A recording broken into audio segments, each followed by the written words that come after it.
majas itu banyak dalam Al-Quran. Nah, ketika kita menggunakan majas, orang bakal kudune orang kafir, kudune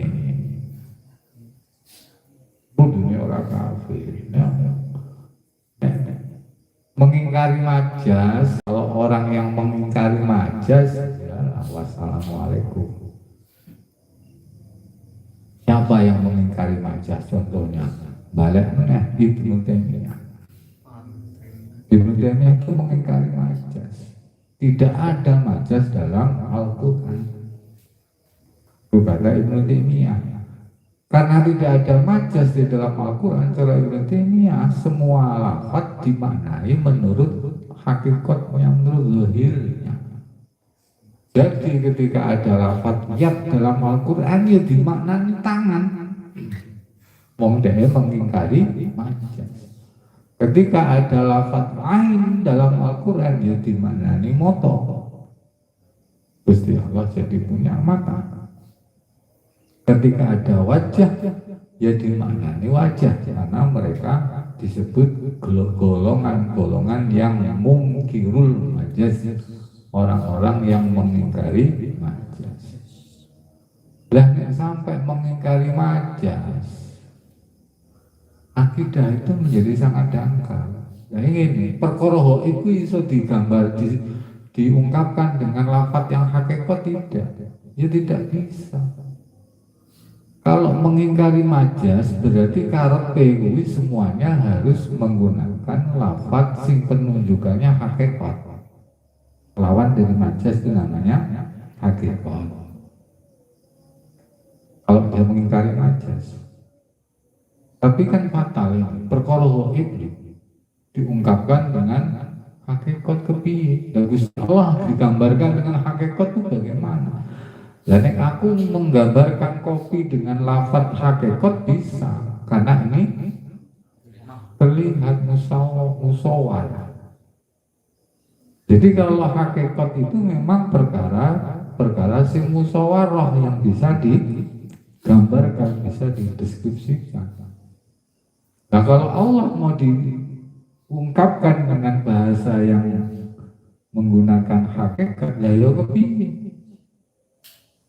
Nah, fatalnya di situ, karena dia tidak percaya ada majas, maka lafaz-lafaz yang ada di dalam Al-Quran diperlakukan sebagaimana hakikatnya, dan itu baginya adalah menggambarkan zatnya Tuhan.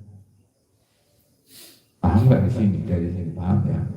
Ini ada orang yang mengingkari namanya majas. Contohnya Ibnu Taimiyah, Ibnu Qayyim, dan orang-orang lain yang mengikutinya. Mana kelompok yang disebut ingkarul majas. Batal itu. Kalau mengingkari majas jelas batal. Contoh dalam Al-Quran itu banyak tuh. Bisa hukum harsul lakum fakul hartakum anasyitum. From istri-istrimu itu adalah ladang kamu. Apa paculi bujumu. Terus piye? Hunna libasul lakum wa antum libasul lahun. Istrimu itu adalah pakaianmu. Apa ya bujuk itu kelambian kan orang mungkin. Itu kan maknanya apa? Majas. Yang dimaksud istri itu ladang kamu itu kan orang kemudian ladang kayak sawah buat paculi kayak. Dan orang majas itu orang ketemu tuh yo. Sebagian kemudian ngeles ini tidak ngeles. Oke, kalau dalam masalah selain etikot dia percaya majas. Tapi dalam masalah etikot dia nggak mau menggunakan majas. Nah, ngeles. Jadi apa? Nisa hukum hasul lakum fatuhal lakum, dia masih percaya. Yo itu oke, saya setuju itu majas. Tapi kok nangis kaitannya kalau sifatnya Gusti Allah anti majas. Lah makan kebal iki. Wong perkara iki kudune digawe nganggo majas karena kita nggak bisa mengungkapkan dengan hakikat ini malah dibalik. Wah gitu ya.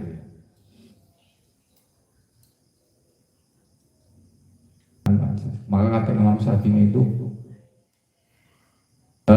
wong kuwi nggak bisa memiliki kemampuan menguasai bahasa Arab dengan sempurna kecuali Nabi. Dari Imam Syafi'i nggak bisa. Orang tidak mungkin bisa menguasai bahasa Arab dengan penguasaan yang mutlak gitu ya. Karena bahasa Arab dijadikan sebagai bahasa Al-Quran, tidak mungkin orang bisa menguasai itu kecuali Nabi. Ya, bila diulang Gusti Allah. Karena apa? Ittisa'ul lughatil arabiyyah, keluasan bahasa Arab. Makna keluasan bahasa Arab berarti apa?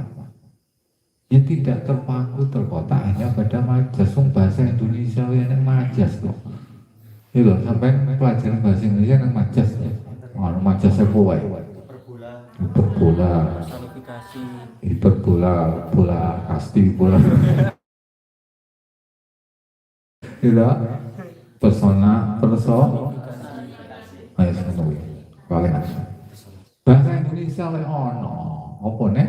Bahasa Arab, bahasa Arab ini bagi kita dilihat kita sebagai Muslim lebih utama, lebih tinggi dibandingkan bahasa Indonesia. Bahasa Indonesia ono. Perkara Ibnu Taimiyah itu mengingkari majas itu sangat ilmiah, bisa dilacak itu di kitab-kitabnya Ibnu Taimiyah. Banyak sekali narasinya kalau Ibnu Taimiyah itu mengingkari majas itu. Yang lucu itu apa Ibnu Taimiyah itu? Yang lucu itu katanya begini ciri Ibnu Taimiyah. Penggunaan majas itu nggak ono zaman Kanjeng Nabi. Nah, gitu. Menurut mesti menyulih.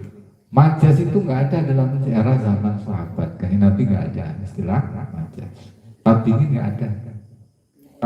Tabiin nggak ada. Mulai adanya kapan? Itu digagas oleh orang-orang ulama Mu'tazilah dan orang-orang yang memperdalam ilmu kalam, ilmu usuluddin. Jadi Ibnu Taimiyah. Imam Syafi'i tidak mengatakan ada majas. Imam Malik tidak mengatakan majas. Imam Hanafi tidak mengatakan majas. Imam Ahmad bin Hanbal tidak. Ciri ini Ibnu Taimiyah. Jadi istilah majas menurut Ibnu Taimiyah itu adalah mustalahul hadisun. Istilah-istilah yang ditengah-tengah. Bagaimana pokoknya? Apakah benar Imam Syafi'i tidak mengatakan ada majas? Bohong. Bohong. Imam Syafi'i nasnya tegas dalam Ar-Risalah itu ada majas. Sangat jelas di dalam karyanya Imam Syafi'i Ar-Risalah itu mengatakan lafaz itu mengatakan wal muradu bihi ghairu dzahirihi. Ada lafaz yang dalam konteksnya itu jika dipahami secara mendetil itu pasti akan penyimpulannya berbunyi bahwa yang dimaksud dengan lafaz itu bukan zahirnya lafaz, bukan zahirnya. Seperti tadi contoh misalkan saya mengatakan ro'aitu asadan yasrobul qahwa, saya melihat macan minum kopi. Kalau dipahami secara konteksnya kan nggak mungkin asad tadi dimana sebagaimana zahirnya asad macan yaitu hewan liar. Kalau tidak dimaknai zahirnya berarti apa? Ya majas. Dan Kanjeng Nabi sendiri kan pernah mendoakan apa? Abdullah bin Abbas pernah didoakan Kanjeng Nabi, Allahumma faqihu fiddin wa alimhu at-ta'wil wa alimhu at-ta'wil. Kedungane Kanjeng Nabi maring Abdullah bin Abbas, ya Allah ajarkanlah Abdullah bin Abbas itu takwil. Nah kalau takwil itu maknanya takwil apa? Berarti kan lafaz yang zahirnya lafaz, hakikatnya lafaz tidak dimaknai sebagaimana adanya, ditakwil. Maksudnya ditakwil itu ya tidak dimaknai sebagaimana zahirnya. Berarti kan di Nabi sendiri ada aja, semua nyatanya doakan mari Abdullah bin Abbas. Jadi sampai ya perlu tahu problem kenapa kok begitu kasar nih wong Wahabi Salafi nyebut Gusti Allah mempunyai tangan, mempunyai jari, mempunyai bokong, mempunyai tempol, ya. Itu karena memang mereka di antara metode dalam memahami nas karena mereka menolak adanya majas. Yang paling akeh menggunakan majas itu sapa? Ya wong-wong sing pengelem Kanjeng Nabi, orang-orang yang tasawuf. Ini paling akeh menggunakan majas. Coba sampean ya, sing tuturan. Apa berjanjilah? Anta syamsun, anta badrun, anta nurun, fauqa nuri, anta iksiru wa wari, anta misbahus suduri. Karena hakikat itu anta utawi panjenengan Kanjeng Nabi itu syamsun srengenge, apa Nabi ku ya srengenge. Anta kamu syamsun matahari. Anta kamu badrun rembulan. Maksud Kanjeng Nabi rembulan, maksud Kanjeng Nabi ini kan orang mungkin. Berarti majas. Engkau bagaikan matahari, bagaikan. Itu tasbih balik.